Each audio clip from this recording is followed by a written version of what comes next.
This presentation is designed to encourage you to reflect on how you organize the content of your course. In the next week of this online instruction course, you will be asked to plan the specifics of each unit. So the planning and work you do in this week in planning general topics and organization of units will help you be prepared for what you are asked to do next week and during the rest of the course. Every time we teach, we plan units. In this presentation, we will be using the term units to refer to the segments of course content. Dividing our course into units allows us to plan and pace our course. Chances are that you have taught the course you are creating online in a face-to-face setting, so you already have a unit plan. Why would you create a new plan? The way you plan your course online may not differ dramatically from how you plan a traditional course, but it could, and maybe it should. Creating an online course allows us an opportunity to reimagine our courses. Going through the process of unit planning forces us to do a number of activities that should improve our course in general. Unit planning allows us to organize or reorganize our content. Unit planning also creates a visual representation of the content we want to deliver, which can allow us to efficiently pare down our course content to what we actually need to deliver. We learn a lot about how we could improve a course while we teach. Unit planning allows us the opportunity to take what we have learned about our content, our students, and our teaching, and apply it in a new learning environment. Planning units for an online class also encourages us to think about the new challenges and opportunities of a new teaching environment. It forces us to ask ourselves if the methods we've been using to organize and present units of content in our face-to-face classroom is necessarily the best method to use with online students.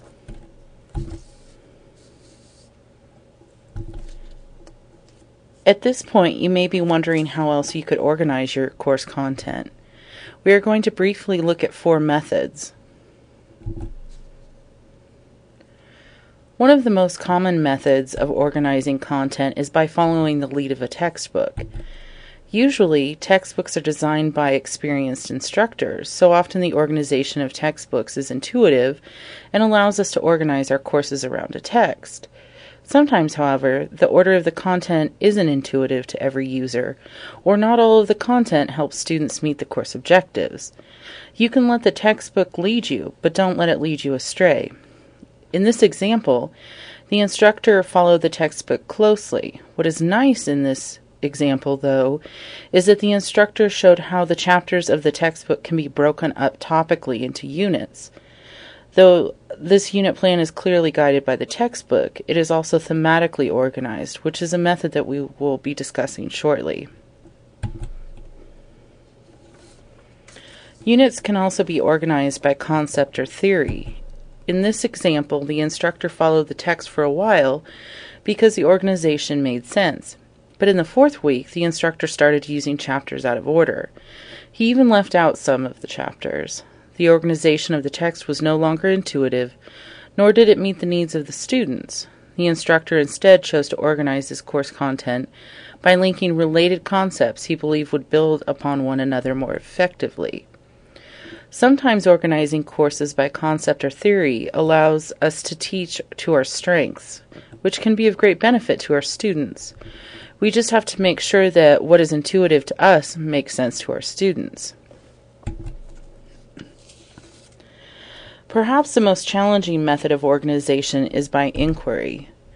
Proponents of organizing a class around inquiry feel that by having students search for and formulate answers to questions, those students will understand the concepts being taught in more complex ways. Proponents of inquiry also believe it leads towards active learning, which enhances student engagement.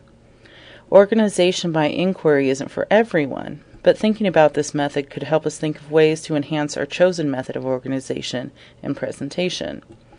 In the example, the instructor provided an overarching question to the students who would then spend the semester working towards answering that question. The units are based around more specific questions that build upon one another in a way that should help students answer the larger question. The final way of organizing that we will be looking at is by theme. Organization by theme is rather similar to organization by concept. In this method of organization, the instructor focuses on a variety of themes. The themes serve to frame content. As in this example, the themes are necessarily part of the course objectives. Well, they could be part of the course objectives, but they don't have to be. But the themes can help students move through the content in an organized manner that helps them do the coursework that is part of the objectives. In this example, the instructor organized it by the myth of the female and then the myth of the male, and then asked students to compare those two myth structures.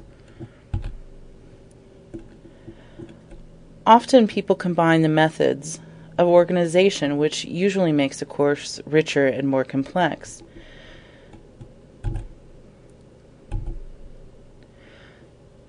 When you are choosing your method of organization, there are a few things to keep in mind.